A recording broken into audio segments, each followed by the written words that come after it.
Welcome to the Sounds of Chicago podcast, brought to you by the Chicago Music Guide. Hello, my name's Mark, and this is a podcast dedicated to the vibrant local Chicago music scene.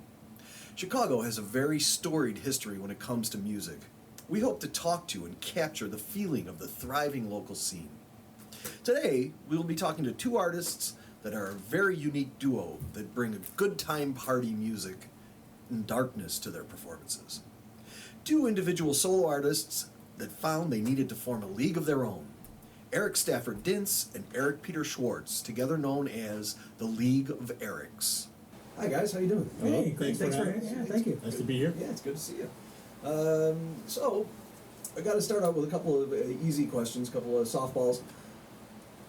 How did you start playing guitar? Where did you start? I started quite a long time ago. As so many people you see performers on stage, there's a certain point where I didn't even distinguish what kinds of music. It was just like, they're up there playing guitars, that's cool. Mm-hmm. And then you get the guitar and you start to appreciate the instrument, and then the influences start coming in. For me, that would have been in the 70s. Okay, that's how long ago I'm talking. Who did you see that was cool? As much as they're not one of my favorites, I grew up when the Beatles were still around, so it's like, that's very cool to start off with. Get into the 70s, then you started seeing some of the harder rock stuff. Like Kiss made a big impression when they first came along. And then I went from there to the UFO, Thin Lizzy, punk rock, a lot of, they were all guitar-driven music that influenced me. Okay. So, and what was it about Kiss that really drew you? That was a 1-2 punch. I saw them when their first album came out. They were on a Friday night show, and never heard of them. They come out, and I am still a big comic book fan. Okay. So that was right there, the best of both worlds. They're playing music that's rocking, and they look like they stepped out of a comic book. Right.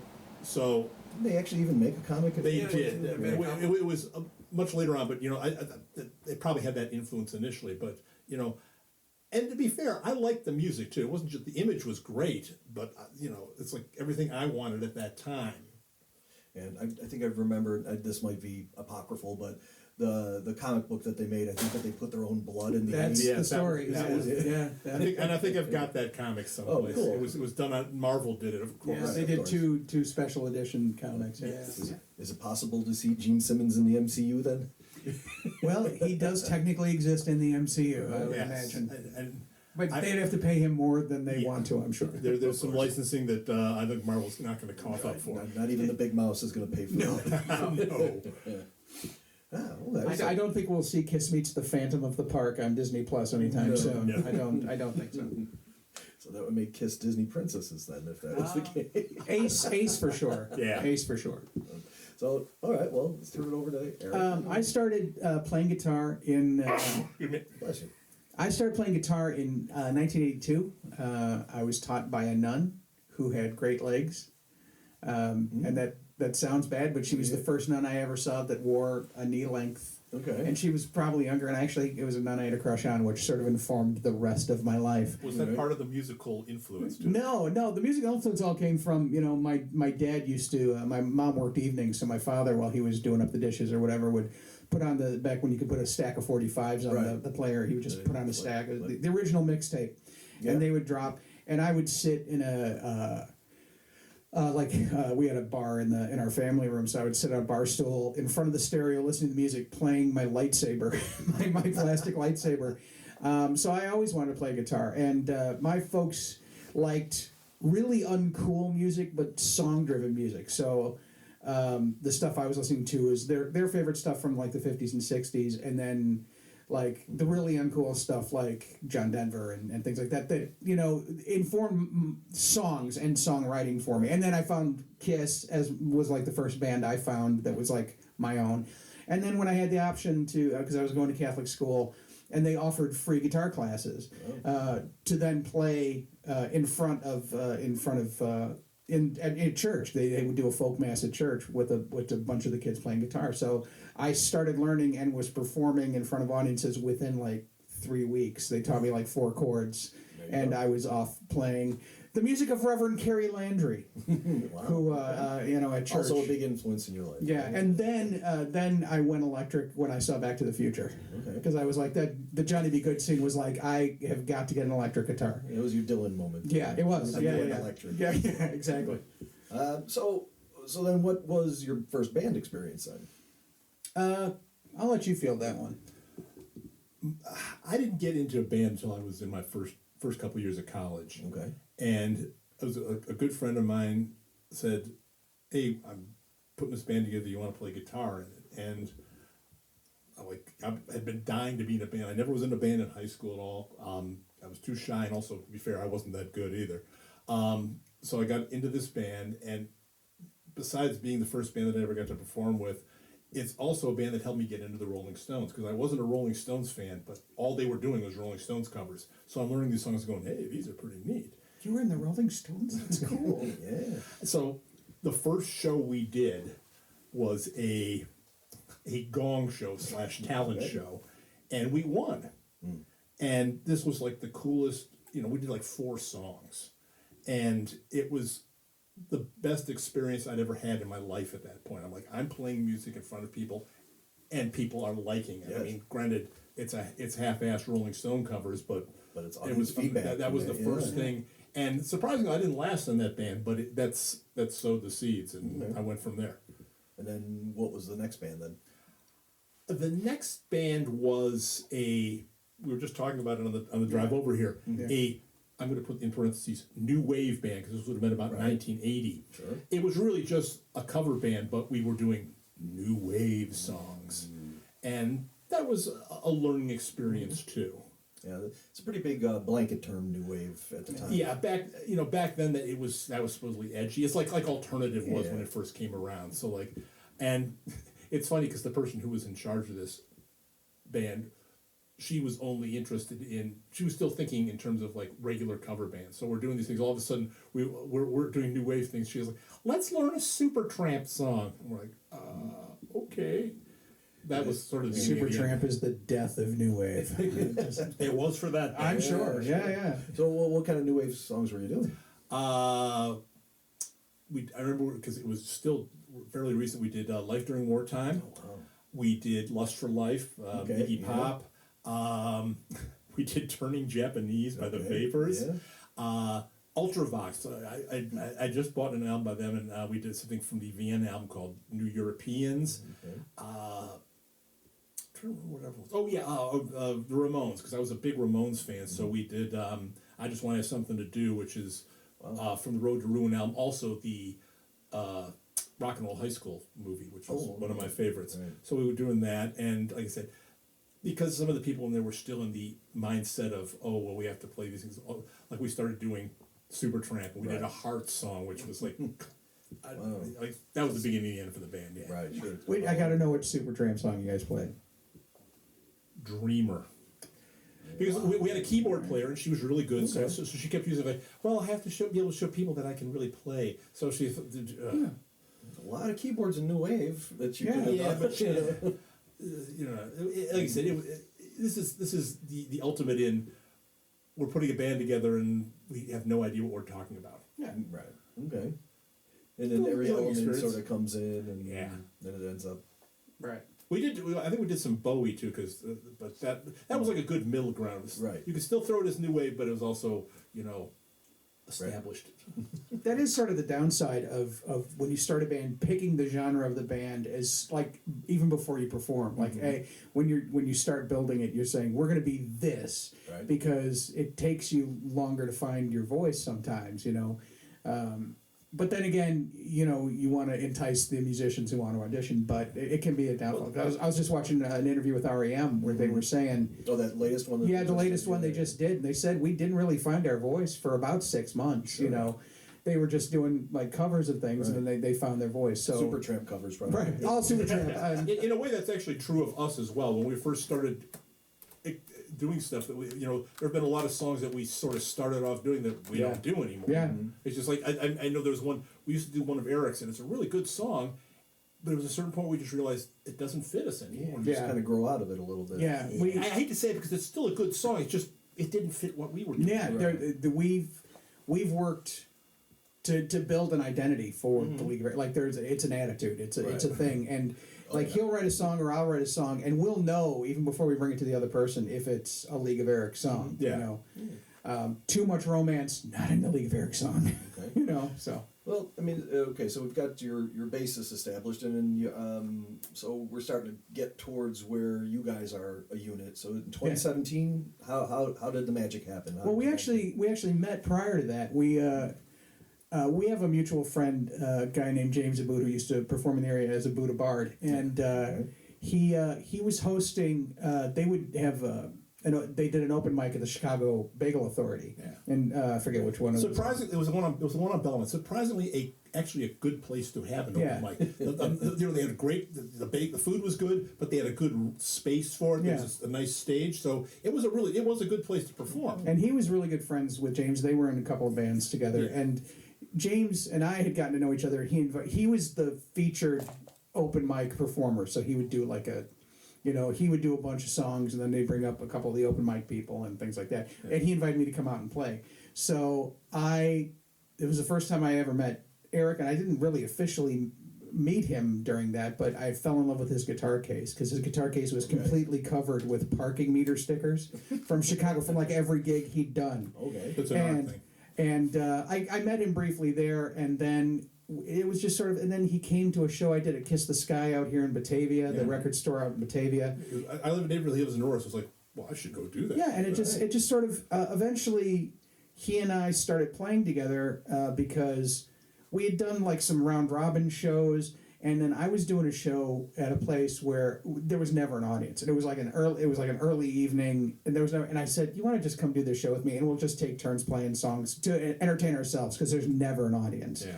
Okay. And we started doing that, and then it was like, "You want to play on this song of mine? You want to play on this song of mine?" And it just sort of grew, and then we started going to open mics together, and it really grew organically. So when I say we started. The League of Erics officially started playing together in 2017. Okay. It was like that was when we became the League of Erics as a thing. And then in 2021 is when we sort of both just sort of chucked out the solo stuff and said we're just going to go all in on League of Erics. Yeah. Okay. Yeah. There was. It's been interesting because I think at one time we were probably both still very protective and proud of our solo stuff, and I know within the last year and a half it doesn't have the same charm for me anymore. Yeah, same here. It's especially true because he had to bow out of a gig due to an injury. Right. And so I had to go do a solo thing. And a year ago today, by the way. It was a year ago today. Wow. Yeah, and it was, and I get up there and do the solo thing, and it was miserable. I was like, okay, this is not as much fun. Right. I'm not connecting with the audience as well. Yeah, it was pretty much like a big meh. Why am I? This isn't working. Yeah, we both started catching on pretty quickly that there was more. It was more interesting. More as a group. Absolutely. Right. People paid more attention to us, and there was, my solo stuff was sort of, it was good. It was fine. People liked it, but I don't think it was terribly memorable. And so, but people remembered when we were the League. So we just sort of said, I'm not gonna, because he just had pneumonia about a month ago. Wow. So I had to take 3 of our gigs, and do them solo, and I hated it. Like I was like, I don't want to do this anymore. So besides being sick, it's like I hated missing shows, especially because one of them was in Madison, and I've been dying for us to play at Madison, right? And I couldn't do it. So granted, they had Destroy All Monsters on that night, so it was okay. So I'm sitting at home watching TV. That's true. But we're going back to Madison in October, though. We're going back. Yeah. But it was killing me not to do the show. In a way, I wonder if doing the Robert Johnson thing is what, because I had been sick and I was feeling better. And because I really wanted to get healthy, we were playing at a Robert Johnson tribute in Chicago. Oh, wow. And I was hell-bent that we were going to do that. But by the end of the week, I was sick again. So So, I've had pneumonia. It's no fun. I've never been that sick in my entire life. Oh, wow. Yeah. You didn't end up in the hospital, though? Or no. Thank goodness. No. Close, I have a feeling, though. But you... Yeah, if that... Well, okay, if the antibiotics that I got the second time around hadn't helped, probably. Welcome to Diseases of Chicago, a production. I remember our ailments and aches and pains. Oh, my head. Yeah. Okay, so you wrote songs solo. So are you writing songs together now? Is that what... sort of. There's a couple songs we've actually written to, like we sat down and wrote together. A couple of them. Yeah. Like, for example, which ones?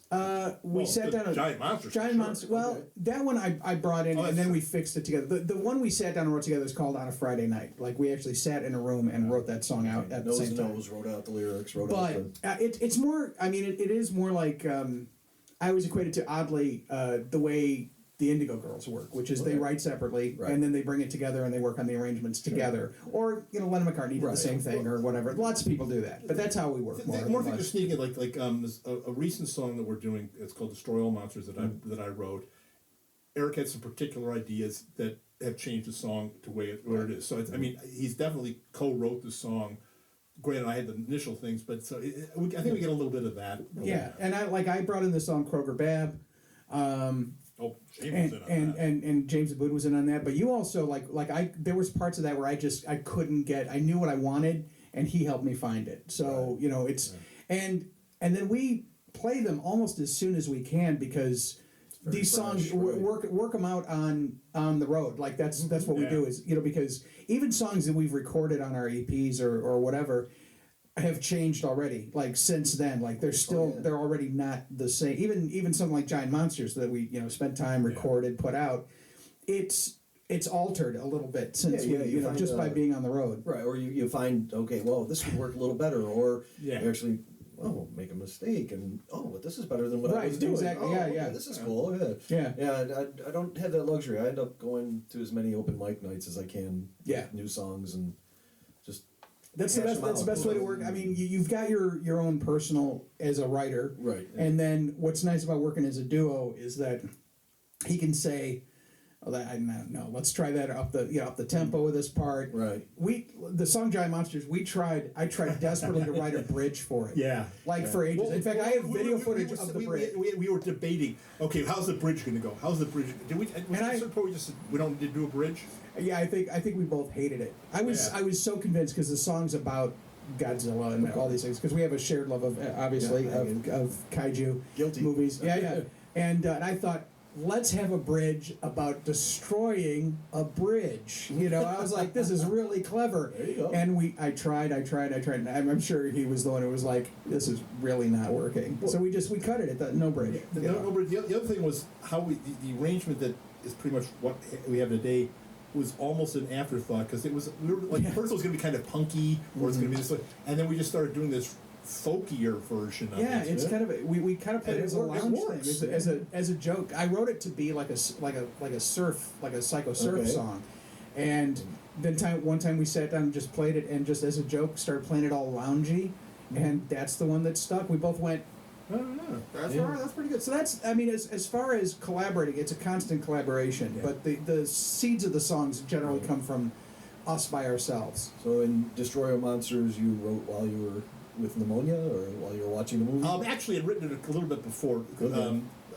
It was literally shown on TV. It's probably one of my favorite. It's close to being my favorite of that genre, and I just started coming up with the lines about it. And it's also sort of a tongue-in-cheek statement of intent about like we're monsters that are going to, we're implying that we as a band are going to knock down cities and things like that too. Yes. So I wrote the basics for it fairly quickly, and then I brought it in, and like Eric definitely helped me get because we've got the chorus is a little bit more pronounced, which it's kind of a little more sing along, Okay. and just in general,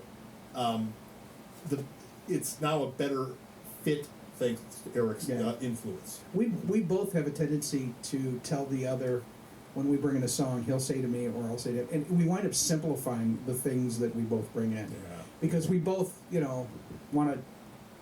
You want to show off your chops a little bit and like write a couple of chords in or do like a chord change, and then we'll both be like, let's just hold, or Nosferatu blues. I kept trying to just do this blues thing, and he's like, let's hold that B7 a little longer. Yeah. Really interesting talk for people who don't play guitar. Yeah, that'll segue into talking about Graveyard Party. Oh yeah. Wanted to ask you about a couple of songs on it, and Nosferatu Blues. Tell me about it.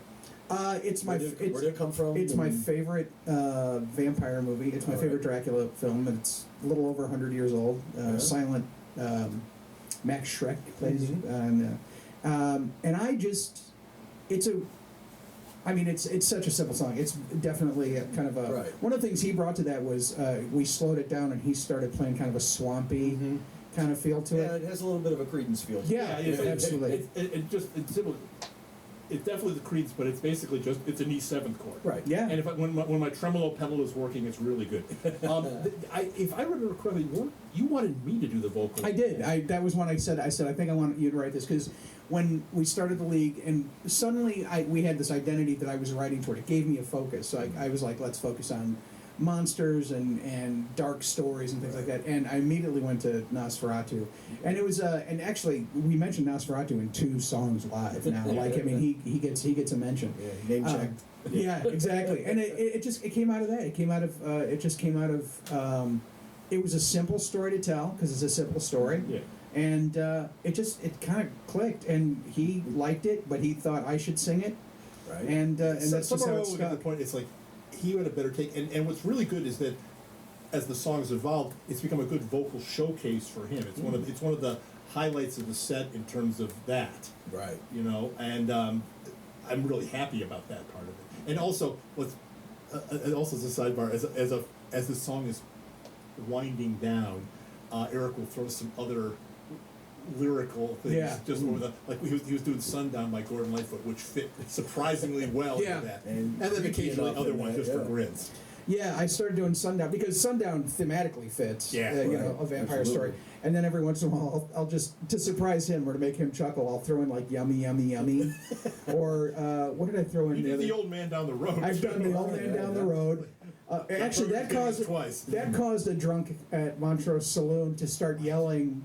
He wanted to hear center field, and then he just when we said we don't really play any of that, he shifted gears and just started yelling covers. I want to hear covers, and we're like we don't We don't do covers. we do like a handful of covers at best. So I was playing in Plainfield on Friday, and a woman was really enjoying everything. Oh, I like everything you do. Can you play "Don't Stop Believing"? I said, I don't know. Sorry, I don't know that one. Cold Shoulder, done with. yeah, it for the rest of the night.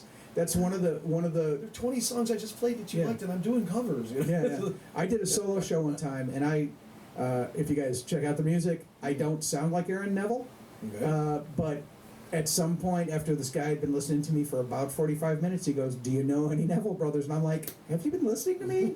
I don't, number one, and two, I'm like, I don't know much, Okay. but I know I don't know any Neville songs. So So why don't we check out a little bit of Nosferatu Blues there we go. and give it a listen, and we'll come back on the other side. We'll talk a little more about some of the other songs on Graveyard Party. Cool.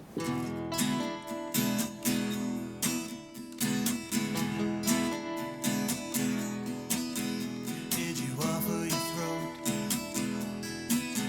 Did you offer your throat? No.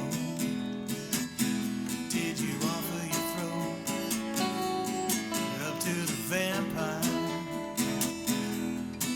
Did your fish belly white skin make him give in to desire? Can you keep him there? Can you keep him there? Yeah. Can you keep him there until the morning light? Can you keep him drinking you, this creature of the night? Go, Mr.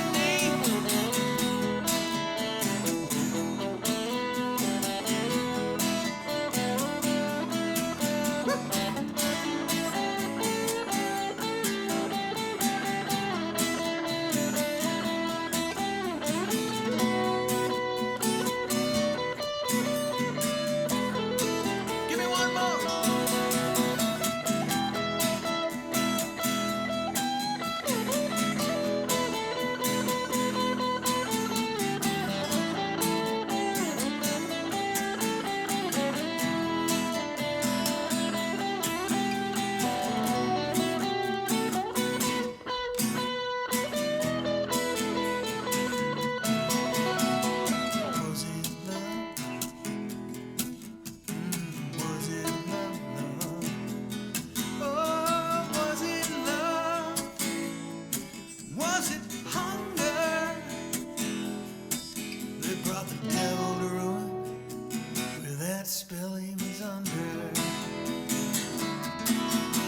Did you offer your throat? Did you offer your throat? Did you offer your throat up to the vampire? Did your fish belly white skin make him give in to desire? Oh!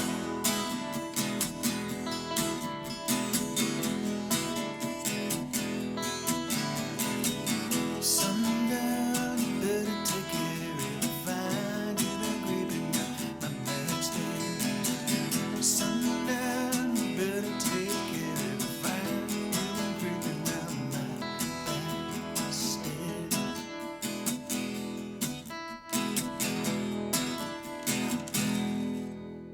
Wow, excellent tune. Thank you. I love it. And when I saw you guys play at Porch Fest, I was really your tremolo pedal did work that day. And it worked very well. So He talks about that being a showcase for me. That he blows people away with his soloing on that. yeah, it was outstanding. Yeah. It's one of those songs that it's a happy surprise how much people dig it. You know, it's like you're like, oh, I'll play that tune. It goes well. You know, I always kind of try to like keep an ear out to see like, oh yeah, they're listening. Let me ask you about another song in there. I was checking through the songs today on Graveyard Party and Toast, and Pete, where did that come from? Because it's really dark. It is a very dark song. That came together surprisingly quickly. It came together very quickly. I lie live. If you guys say spoilers, I lie and tell some crazy story about how I wrote it. Truth is, I was sitting around one day and I just had a dark thought. I'm like, dude, morticians ever like get a body that they think is hot? Like, I mean, you can't turn off what you think is attractive. Right. So if suddenly someone comes in, and I'm like, that's a terrible, awful thing. I should write a song about it. So that's what it's about. Pete is a song about a coroner who likes his job, loves his job, but little too much. And every once in a while he gets somebody comes in that he thinks, as the chorus says, it's too bad you're dead because we could be lovers. And he never does it. Like in the song I specify, he never crosses the line. But yeah, it goes dark. And the strange thing, and it's a very it's a dark sounding song, and we use dark chords in it and things like that.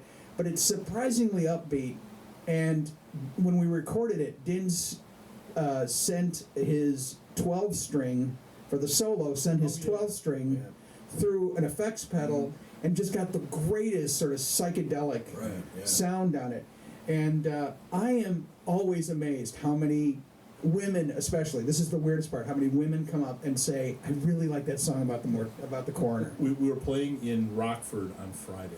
Yeah. And this was in the second set, and there was a couple, and I'm gonna say middle age or something, we start playing this song, and they listen to the lyrics and they both start smiling. I mean, they're seeing the humor in it. I'm just like, okay, that works. I mean, it's a dark comedy song. Yeah. I mean, I wouldn't call it a comedy song, but it's got that sort of like dark humor to it. And no one's ever been offended by it. We've got people who come up, if they I really like that song, but no one's ever said, although that's not the case with some of our songs, because we did have a gentleman not like what we were singing about. And we played, it all culminated in, we did a cover of Nick Cave's Up Jump the Devil, which is, he brought to the table, and we do it so dark, and it's a great dark song about the devil. And this guy got up, I found out later because he talked to a friend of mine, he said, what was it, I think, Archangel Michael's coming back, we're all doomed, and left, like did not come back, like walked away from us. So we're like, okay. And so when we say good time party darkness, that's what we're talking about. Is we're talking about, the kind of darkness, the kind of dark material that makes you go, like when you chuckle at a kill in a horror movie, like when there's a really good kill in a horror movie, or when Godzilla knocks down a building and you're like, oh, that's so cool. That's the kind of good time party darkness we're talking about. Yeah. Well, it's interesting to me when I saw you guys play live is that you guys have a sense of humor about what you're doing, but it's not a comedy act. No, it's not. Not at all.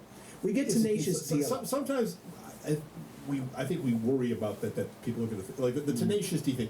Nothing but respect for them, Right. but I mean, the fact that they're actually good musically, but people just think of them in a comedic sense, and I want people to. I like a sense of humor, but I don't want people to think that's all we're about. And I think a lot of that also comes from the fact that Tenacious D, I mean, they lean into the comedy, but part of the comedy is their overblown identity, Right. like the way they present themselves as a, and so we do get that. I don't always see it because we don't. There's plenty of songs we do that don't even have a twinkle in their eye. They're just flat out dark, Right. and others that are really fun, like a song like the theme song or the title track, "Graveyard Party." People dance to that, and it's about partying in a graveyard, being dead, and dancing around in a graveyard. But people dance to it, so we try to make. The one thing we have to sell venues on to get booked is we're a good time, we're fun. Yeah. We're not. We do dark stuff, but we're not. We are fun. We are fun. All right. Well, let's check out the darkness in Pete.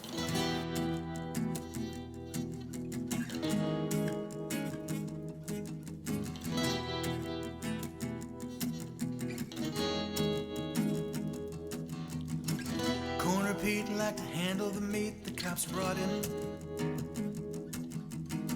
He liked solving the crimes and the lessons it taught him.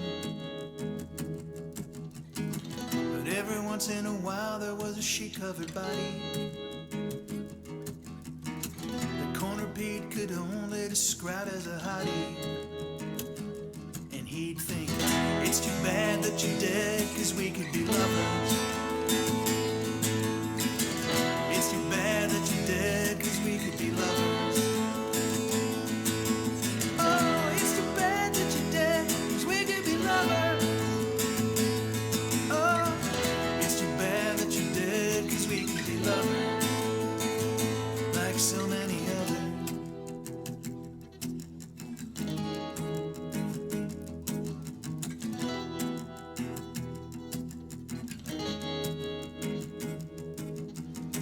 Let me explain to all you boys and you girls. He never crossed that line, so stop clutching your pearls. But it haunted him at night to know it crossed his mind. So he sank quickly into whiskey and wine. 'Cause he thought, it's too bad that you're dead, 'cause we could be lovers. It's too bad that you're dead, 'cause we could be lovers. Oh, it's too bad that you're dead, 'cause we could be lovers. Oh, it's too bad that you're dead, 'cause we could be lovers. Like no others.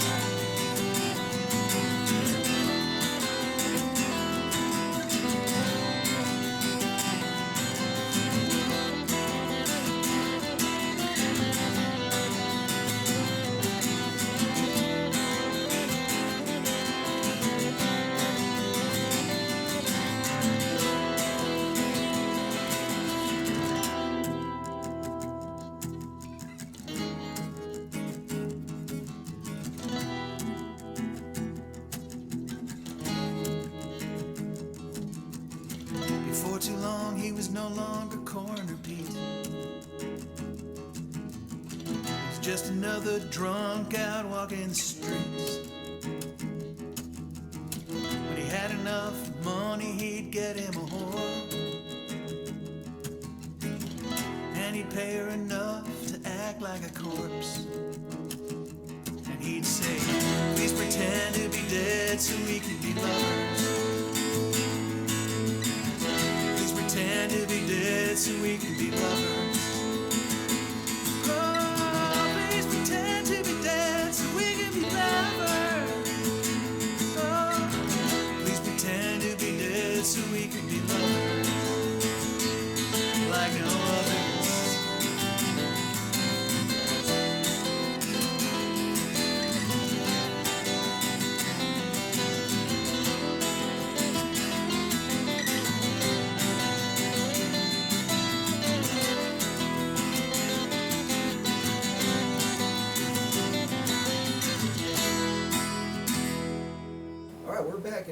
we checked out Pete, and is there a version of Pete out there where he does cross the line? No. No.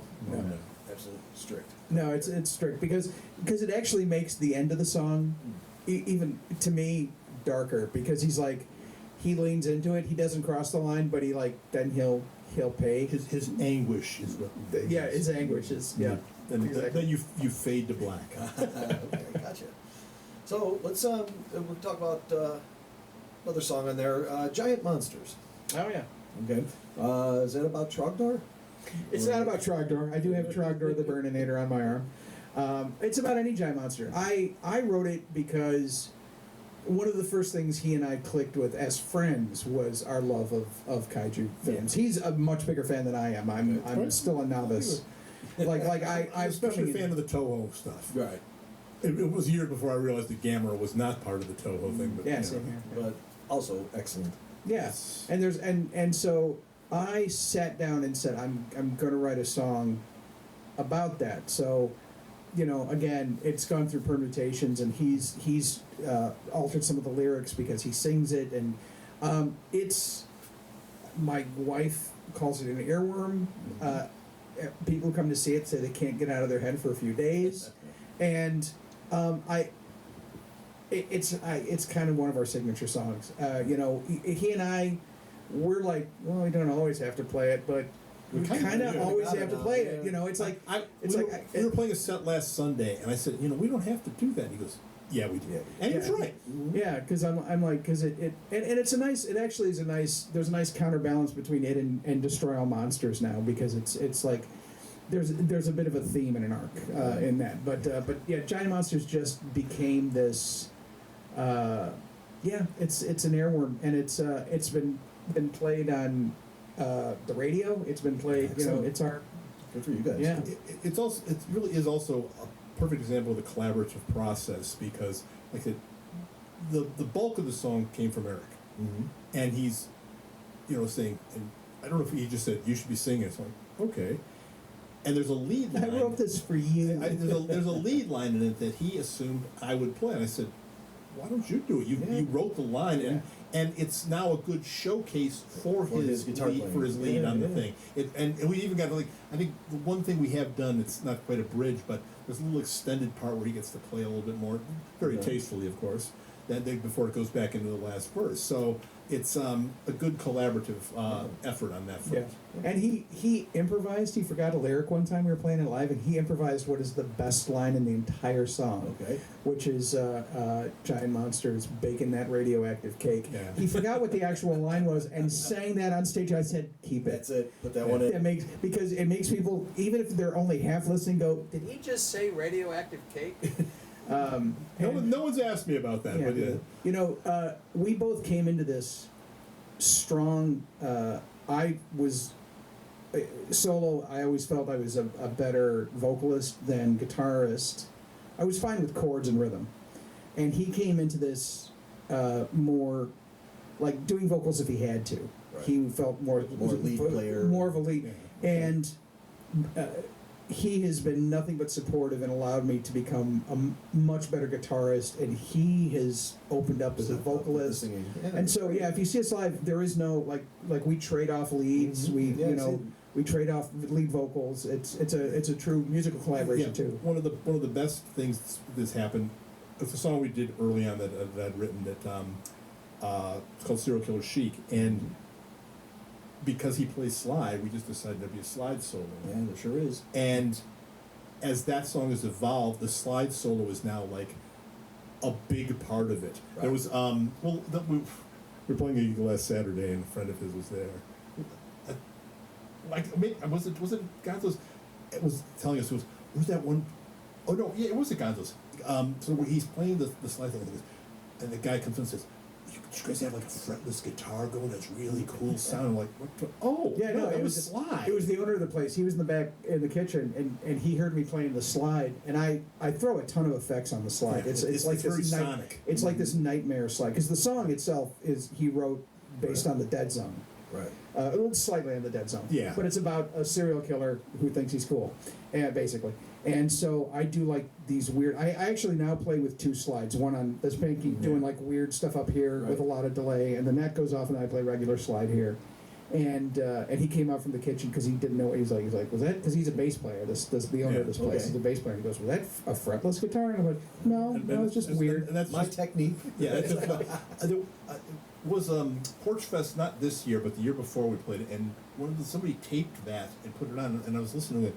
Oh, that sounds really cool. Yeah, it sounded really cool. It sounds really cool when there's a lot of open space. So one of those techniques where you got to turn your back so nobody steals what you're doing. Yeah, no, honestly, it all comes from David Gilmour live at Pompeii. Watching him play Saucer Full of Secrets with all the delay and echo with his slide just making noise with the guitar. I've always kept that in the back of my head, and I haven't had a lot of chance to use it, and this gave me that chance. Because he said, the weirder you get, the better it is. And I'm like, you sure I want to play pretty? And he's like, no, it's weird. I'm like, okay. Yeah, I had Work. well, let's give that Serial Killer Chic a listen and check out your slide playing on that. Cool.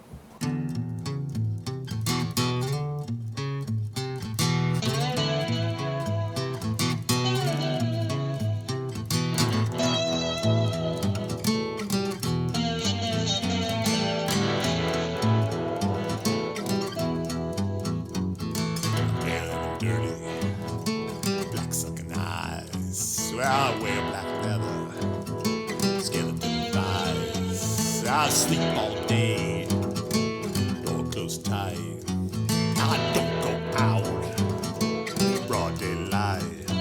When I'm looking slick and I'm feeling lean, I'm a destination nothing, I'm a killing machine. Looking slick and I'm feeling lean, I'm a destination nothing, I'm a killing machine.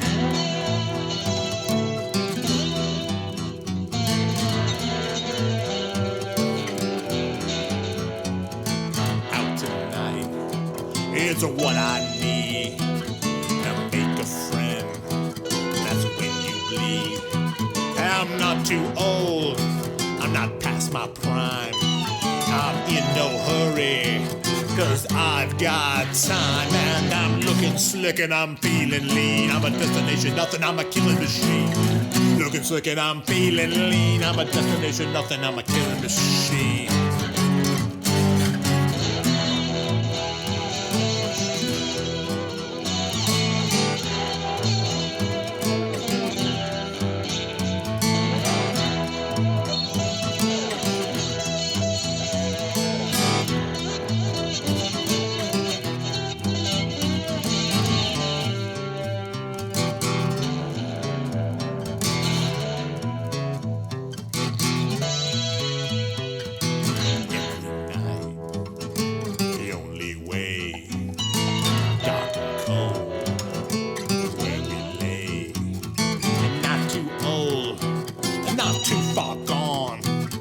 Say goodnight before the dawn.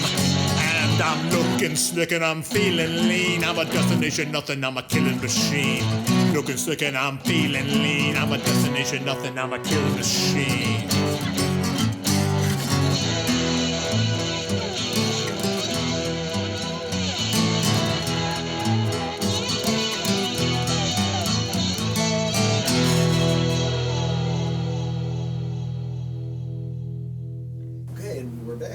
Outstanding slide work. Thank you.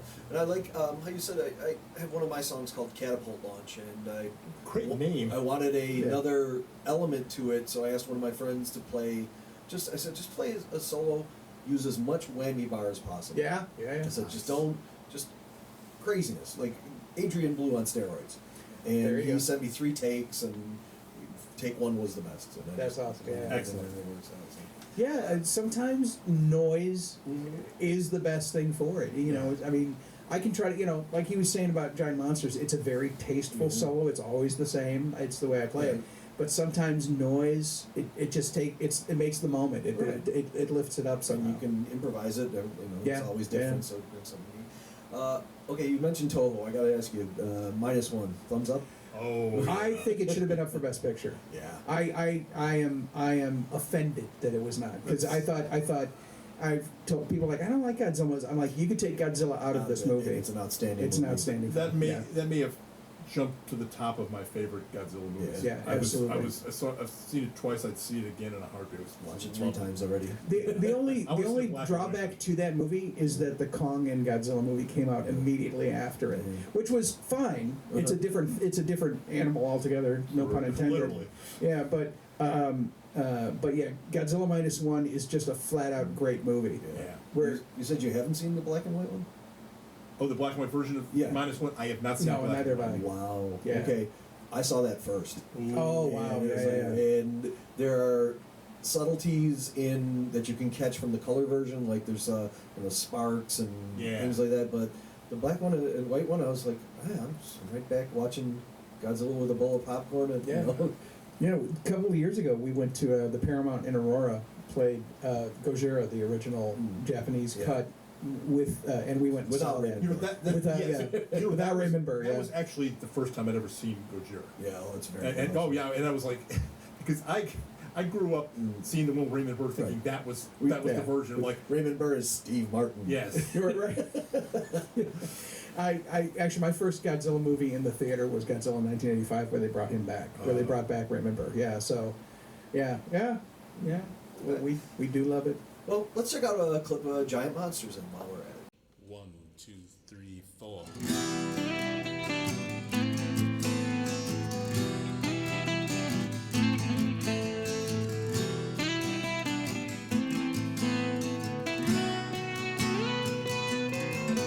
Giant monsters, won't let me go. Giant monsters. How do I know about giant monsters? Giant monsters, they will not let me be. Giant monsters, dragging my city to the sea.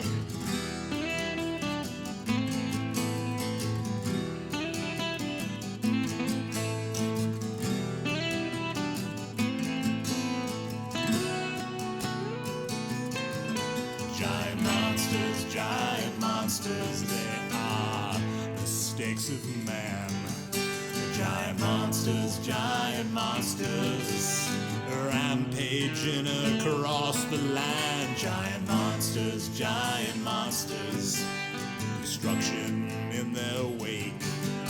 Giant monsters, baking that radioactive cake.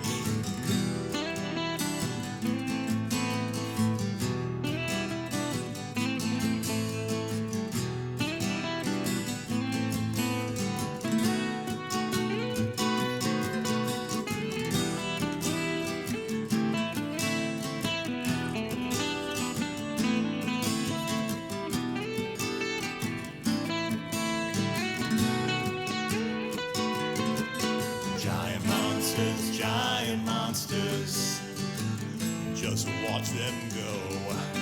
Giant monsters, they are cracking hard through Tokyo. Giant monsters, they all want us dead. Giant monsters, or is it all inside my head?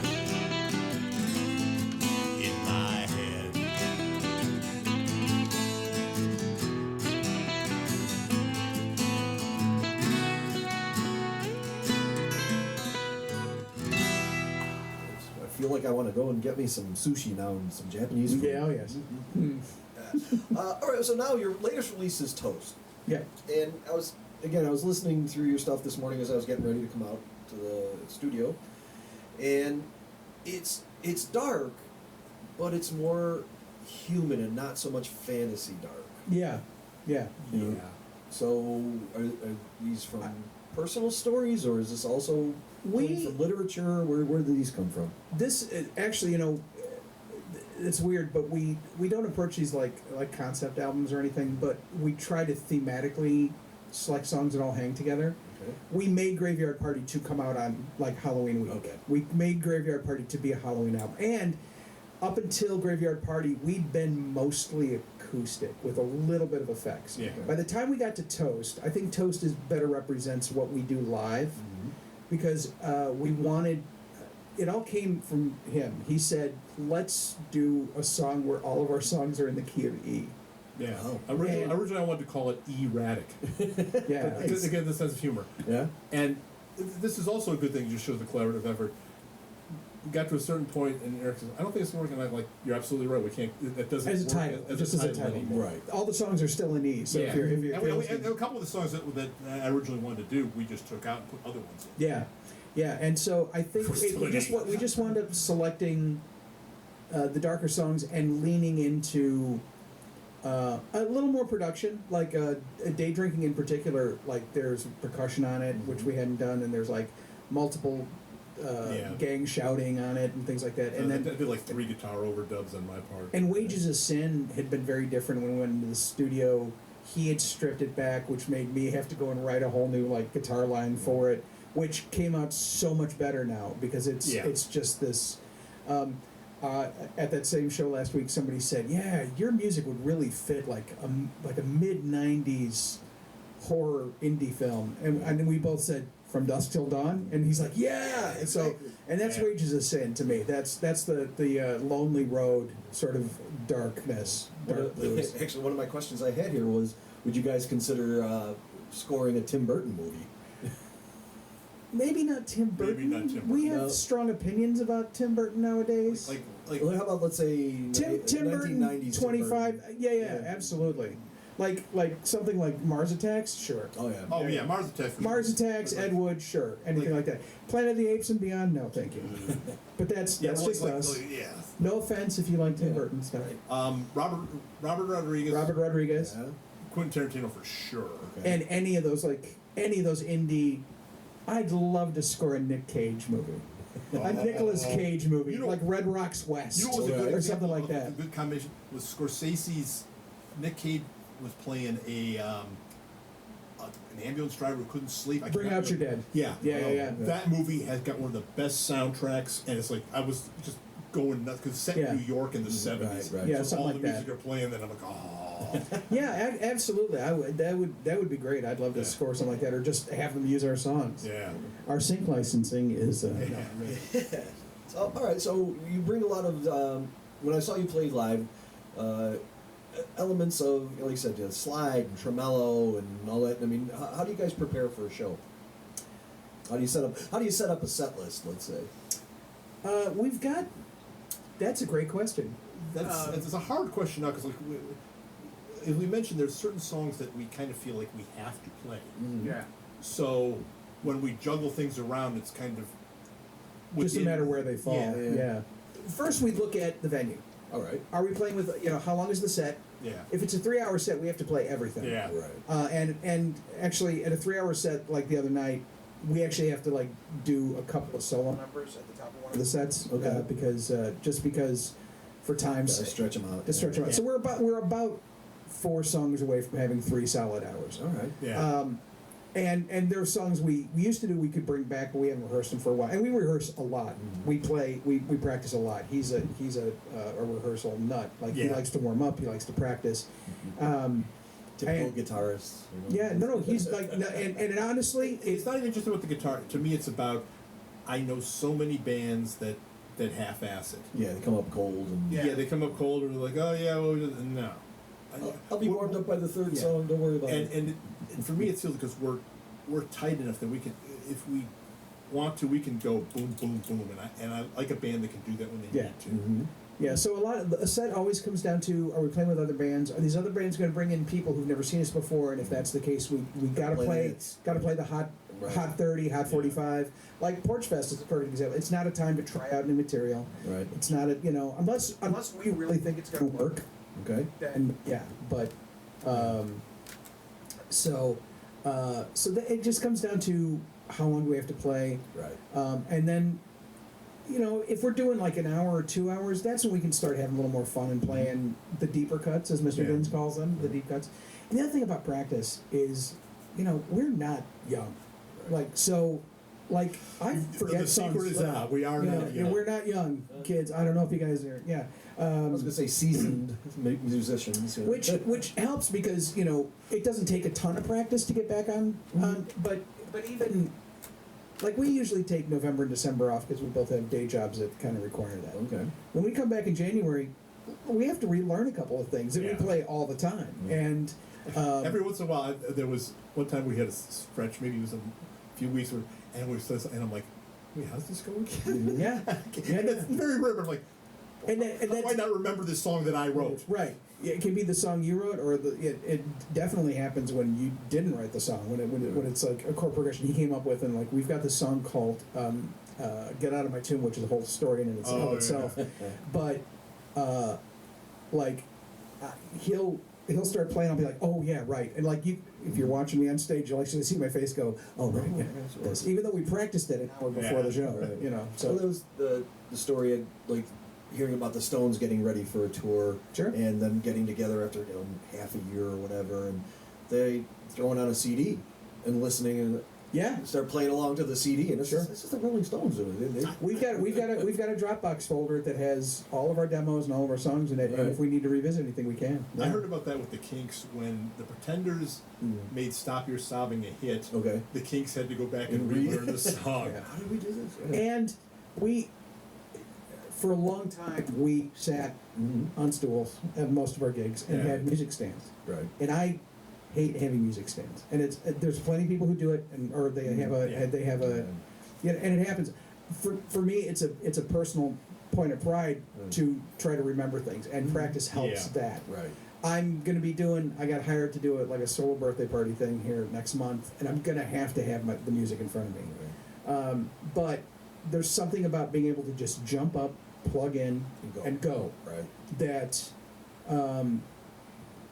I take pride in it, and the fact that we practice so much and play enough out that we're really tight as a unit. I'm We're really very tight. glad because I was willing to lean a little bit, like, we can have the stands. And when Eric kind of said we should get away from that, I'm really glad we did that, especially because I used to be like, we're doing 3 hours, man. I'm going to need to know how to play that one. And we're past that. And please, no shame to anybody who does use those. I mean, that's fine. It's just for me and for us, I think we want to be more rock and roll than folk. Right. Yeah. And I was a folk guy. I was a sort of a pop folk solo guy. Okay. And to me, just getting up, jumping around, getting off the stools, and bouncing around is a little more rock and roll to me. Yeah. Well, I mean, I would just make a rule that unless the situation like Carrie's, there's no room up there, so I have to. Oh my God, Carrie's, I yeah. have to sit down at that stage.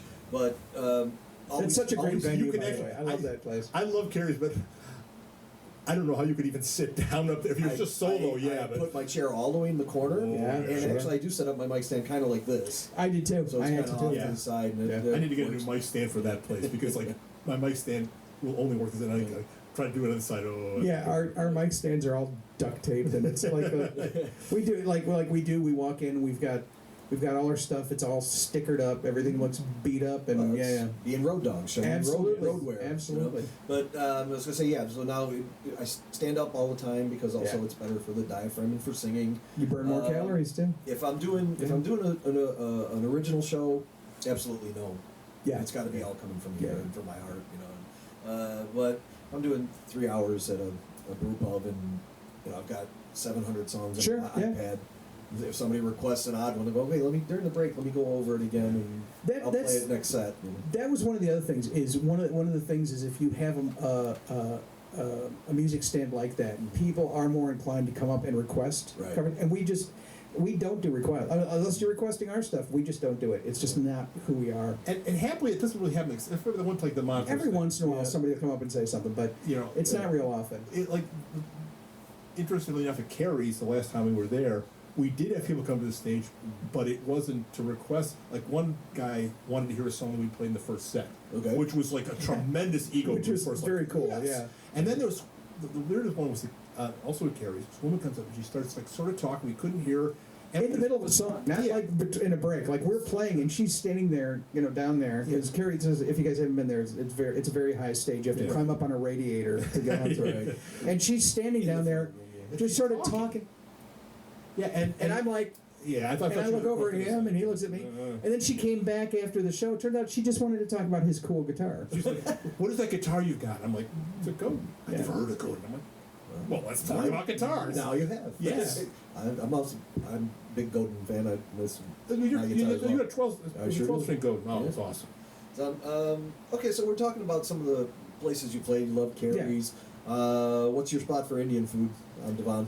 And so far, it's been we've played Carrie's twice. It's called Non on Devon and top $4 down. Right next door. Love it. Yeah. Get the chicken 65.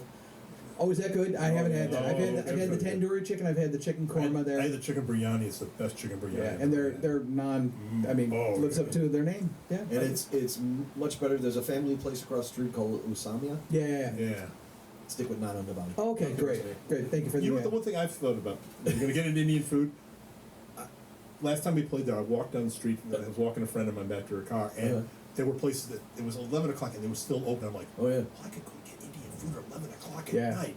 I would love that to do house that. in the summertime is amazing outside there. Yeah, that's that. So what? I'm sure after a gig, usually you wind up at a Mexican place. Right. Having a burrito or some late night tacos in the taqueria. But having a Late night Indian Middle food Eastern would be or Indian option It's dynamite. is awesome. Yeah. So, Well, next time. let me ask you guys, what are some of your favorite places to play in the, southern Wisconsin, northern Illinois area now? Carrie's is quickly becoming one because the crowd there is really good. Very receptive. They're very receptive. Great vibe, Yeah, I like the vibe about it, and we made friends with the bartender right away when he found out we liked Malort, and We should discuss Malort at some point. I think, probably. 'Cause we're still trying to get them to sponsor us. Carrie's is one.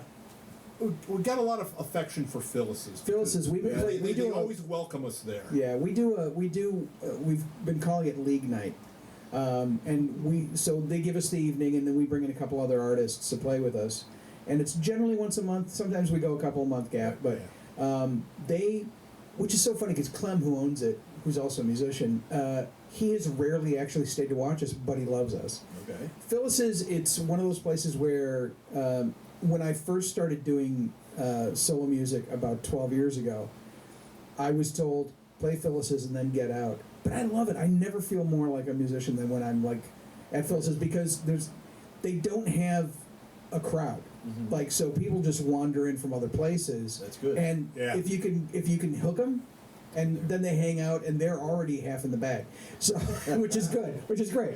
So, and we have had great nights there. We've had Ant nights. we've had meh nights. So the biggest Ant night was there was a Bears game in Chicago being broadcast. So we get there, we're getting ready to play, and we had.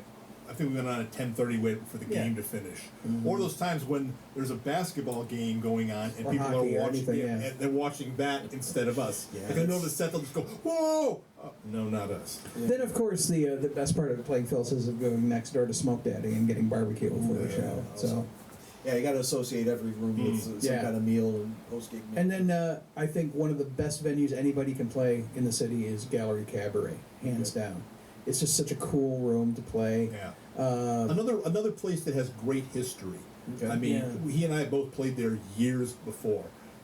I remember playing there when the neighborhood was still sketchy too. Okay. Yeah. So. And then Montrose Saloon we play. Montrose Saloon is a great room. Yeah, I'm working on trying to get Eric over here. So. Oh, he'd be great on here. Oh yeah, absolutely. With all the music he's done and part of. Yeah. The vibe. There's another one where the vibe there is just fantastic. Mm-hmm. They love music. Yeah. Yeah. I mean, even during COVID, they had music out in the yard. Yeah.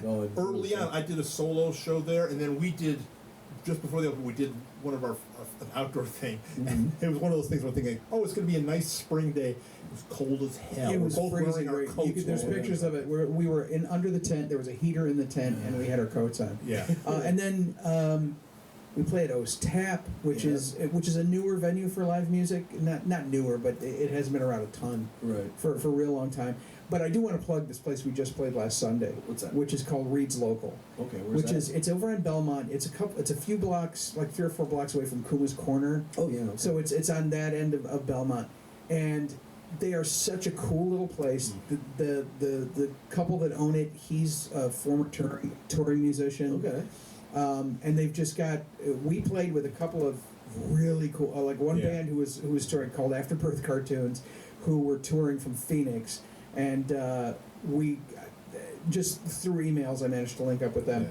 Yeah. But it's a really cool little space, and they've got an inbuilt audience who likes music. It was it's got 1 foot definitely in the neighborhood bar, but the area for performing is actually comfortable if you're not just completely crammed into a corner. I mean, like the old Beat Kitchen style, where it's a bar in front. You got to go all the way. It's like it was like up. And it was a very pleasant experience. Very cool. And then I think one of the things, especially being out in the suburbs, about playing in the city, because people out, since I'm from Aurora, he's from Naperville, we're kids of the burbs. We spend way more time in Chicago because it is hard to get booked in the suburbs if you're not a cover band. Yeah, absolutely. There's you'd have to lean into the coffee house thing, and those are getting fewer and further between. Right. And then we sort of pedaled and amped our way out of the coffee house scene because we can't really do what we do anymore. Unplugged. We're Unplugged league. Exactly. We really are like a dive bar band, and we always joke about Malort, but we started sort of like leaning to the Malort thing and tagging him in Instagram photos. Yeah. Carl Jepsen follows us on Facebook, the guy who owns the company. Yeah, so they do because it's a because it was a Chicago thing. So I always made sure like we would take pictures with the tamale guy, things like that, just to make part of our identity being Chicago. Mm-hmm. To be fair, we actually have learned to like Malort. We've learned to like Malort. I mean, it's still a funky taste, but it is. The more you have it, the less. We're never going to claim it's good. Right. Well, but you guys are way ahead of me though. Yeah. I'm still not near. For one of the earlier league shows, once we were coming out of COVID, there were pictures online of us doing the first shots of Malort, and I had the best face where it was that devil. Yeah, the Malort face. Oh my goodness, what is that? I have tried to create something I called the Unholy Trinity, which is a shot of Malort, a shot of Jägermeister, and then either PBR or Old Style. One of the two, or Miller. I don't know. You did we were at one place where you did the mix of Jaeger and Malort in one. Yeah, it was. I did do that. Yeah, and you're very. Did you finish that? I did finish it. It was. It made the bartender almost wretched, but it was awesome. Goldschlager, Malort, and Jaeger. There's your holy trinity right there. Or Rumpelmans. Let's try that Thursday. Okay. No. Rumpelmans is the devil's. That's like. You can write a song about it. Or make it lime Rumpelmans to make it even more disgusting. Wow. So it's minty. I've had that minty lime. Oh my goodness. We haven't done this since the league, but when I was in the band, we were in a place in Ohio. All right. We did Pickleback. Yeah. Wow. One time. That was something else. Okay, now you get drunken stuff. Yeah, now we're getting to booze talk. So let's ask you now that we've kind of gone through and talked a little bit. I want to talk a little bit some Chicago stuff and your influences, and we're going to go real quick back and forth. Yeah. Your musical Mount Rushmore. Ooh. You first. All right. We'll just bounce back and forth. I'd say, in terms of league, Warren Zevon. Okay. Warren Zevon one. Okay. Tom Waite. Oh, go back and forth. Let's go back and forth and make it easier. Sure. Yeah. Okay. Tom Waits. Okay. Tom Waits. Indigo Girls, actually. Indigo Girls. Yeah. Okay. They taking up one spot or two? Just the one. Oh, okay. Lemmy. Wow. Yeah. Okay. I was talking to a friend last night, and he's like, "Well, it'll be hard for me to decide." I go, "Okay, you got Neil Peart and Lemmy. You got 2 spots to fill. Who else you gonna put in there?" I'll let you have them. It's huge. I'm sorry. Oh, okay. You go. Take another one. Bob Dylan. Okay. Because Tom Waits is one of mine too. I'll say the Cramps, because finding the Cramps has helped inform what the league is to me. Yeah. Okay. And the Cramps, to me, kind of once you realize that Lemmy has always been a more rock and roll than just like a heavy guy. Right. So it's sort of led me into Yeah. the kind of cramps like that. Said Dylan. Tom Waits, you said. It's hard to pick one blues guy. I'd probably have to go with Muddy Waters because that was what really got me into the blues. But in the last few years, it's been John Lee Hooker. Right. Because I got a little bit more in common with John Lee Hooker vocally than I did Muddy. Because Muddy had soul. John Lee Hooker was just. Well, it was. He used to. We're from the '80s in Chicago and '90s. Used to hang out at Exit a little bit, and the old one On Wells. On Wells. Yeah. And one thing we noticed is like the rock guys like Motorhead, the punk guys like Motorhead, the new wave guys like Motorhead. Yeah. It's like this one crosses every Yeah. genre. And I'm gonna my final one. I'm gonna have to go since I was such an '80s pop kid. Like Okay. it's what I grew up with. I didn't really discover punk until I was 40. All right. But my biggest influence growing up at that point was Bryan Adams, like Yeah. the songwriting of Bryan Adams. Yeah. I loved his, especially, and even now, even with the league songs, there's a song called "Sleeping with My Watch On," which is not in any way a Bryan Adams song, but the structure is. Yeah. Like it is, I can see the Bryan Adams DNA in there. Yeah.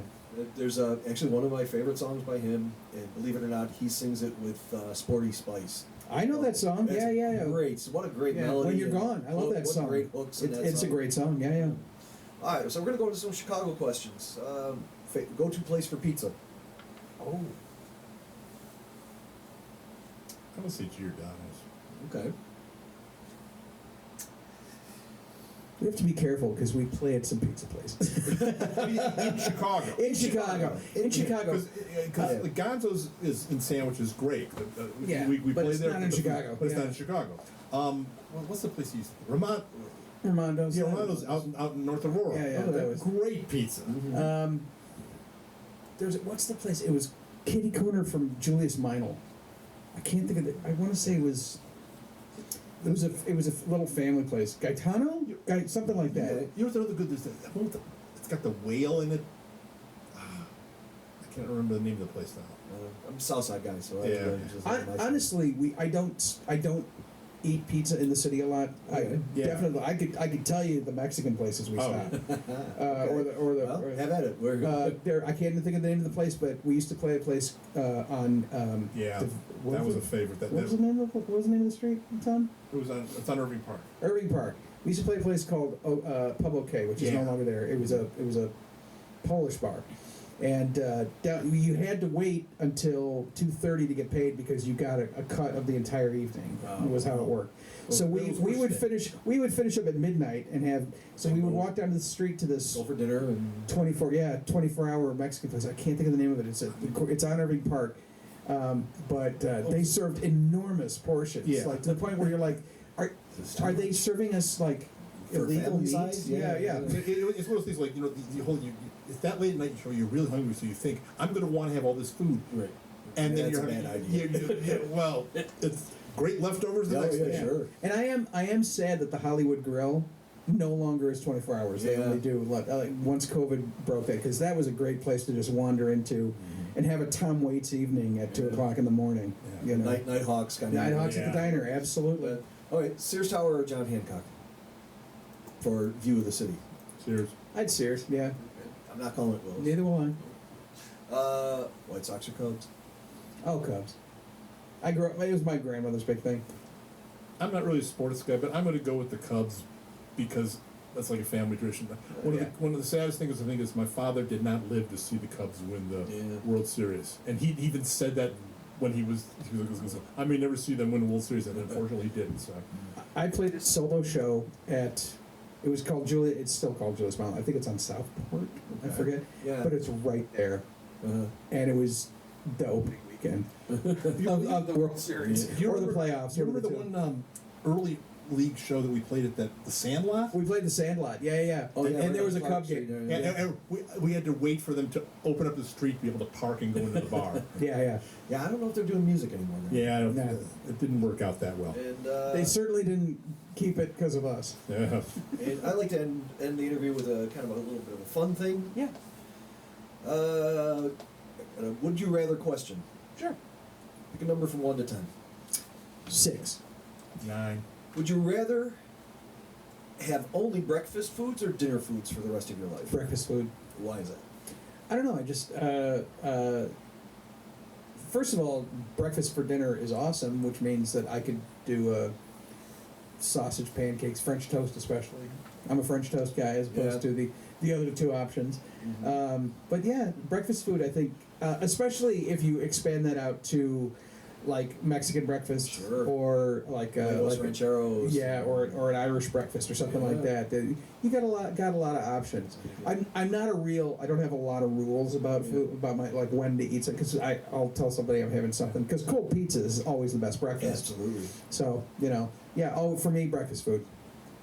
You could have something with hollandaise sauce on it. Oh, yeah. Some Benedict, all the type of Benedicts. Yeah, there's my go-to pizza place is Palermo's on 63rd and Hamlin.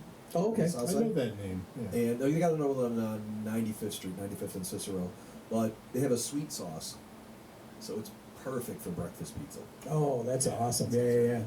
All right, so you said 9. Yes, he did. Okay. Would you rather be forced to sing along to every song you hear or dance to every song you Every song, hear? Every song. I'm going to say sing along. Okay, why is that? Because I could do that in my car, I can do that walking down the street, I can do that in my living room, and there's just some places I ain't going to dance. Yeah. If you're compelled by a curse to dance, Yes. dance Yeah. every time, you'd have to stop your car on the expressway. Yeah. And also, Gotta dance. there's just certain songs you can't dance to. Like, oh, here's Close to the Edge by Yes. I'm not dancing to that. Right. What was that? There was somebody put a meme together of bad songs for strippers to dance to, and they're all like, "Wreck of the Edmund Fitzgerald." Oh my God! Fellows, it's but good to know ya. Whoa.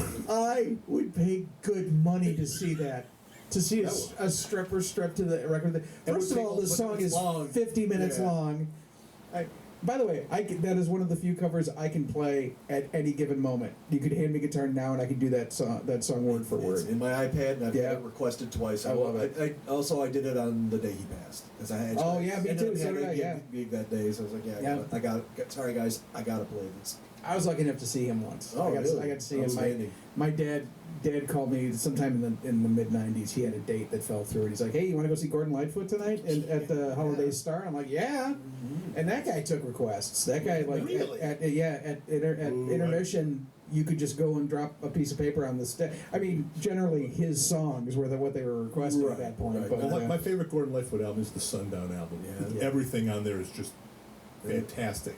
Oh, and that documentary they did a few years ago, I think it's on Netflix or Hulu or something. It Bob was Dylan's great. favorite songwriter. Yeah. Yeah. Yeah. Really? Yeah, absolutely. Yeah. So, okay, well, you guys have a huge social media presence. Oh yeah. Where can we find you? Well, wherever. I'd say the best place to find us is just go to theleagueoferics.com. Okay. The is in there, so it's theleagueoferics.com. Yes. And No it's spaces, no dashes, no just the no League of space, Erics. just Okay. the League of Erics with a C, by the way. Yeah. Anybody with a K is the devil. That's okay. You're fine, but you know. We want to make that straight right away. Yeah. ERIC. ERC. So it's theleagueoferics.com, and it's basically a Linktree page with links to Okay. Instagram, which is probably our big social hub. Yeah. That feeds out into everything. We do have a TikTok presence, but again, Instagram, we put all the videos up there, and we do little 1-minute documentaries of everything we do and things like that. And There's Facebooks for you old people. Facebook is there. I only say that because a couple days ago I found out from my niece and nephews that's that's where the old people. Yeah, it's where the old people hang now. I still have a Hotmail account that I use regularly. Yeah, I still got a Yahoo account. Yeah, an old Yahoo account. We're not on MySpace. That's about the only place we're not. Yeah. So, What was she, can I tell you something? Can I tell you something funny about MySpace real quick? Yeah. My son is also a musician, and he is getting a lot of traction because he is making. There's a nostalgic movement for MySpace deathcore metal. wow. And they Okay. call it MySpace deathcore. So it's like 20-year-old music that people used to put on MySpace. Uh-huh. And so he's created a track, and he's getting traction. Like in 4 days, he's gotten like all these like Instagram followers because it's called MySpace deathcore. And I'm like, all right, man, whatever. Yeah, well, Should we work up that deathcore song we've been talking about? Finally, yes. Yeah. So you got a avenue for it now then too. Absolutely. Well, guys, thank you so much. This was so much fun. Thank you. Thanks It's been a for pleasure taking talking the with Laughs you. and, Yeah, I know absolutely. you guys got a gig to get to, so Yes, we do. it's the life of a musician. Yep. Bremen Cafe in Milwaukee, Wisconsin. All right. Thank you so much. Thank you, Mark. Thank you, Mark.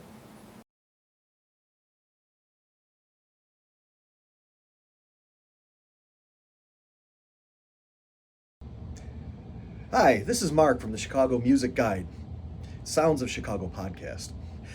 If you really enjoyed what we're doing here and you want to be a part of it, and you want to be on the Chicago Music Guide podcast, you can contact us at our email address, dkelly@chicagomusicguide.com. We look forward to hearing from you because we're going to have a lot of special guests and we want you to be a part of it.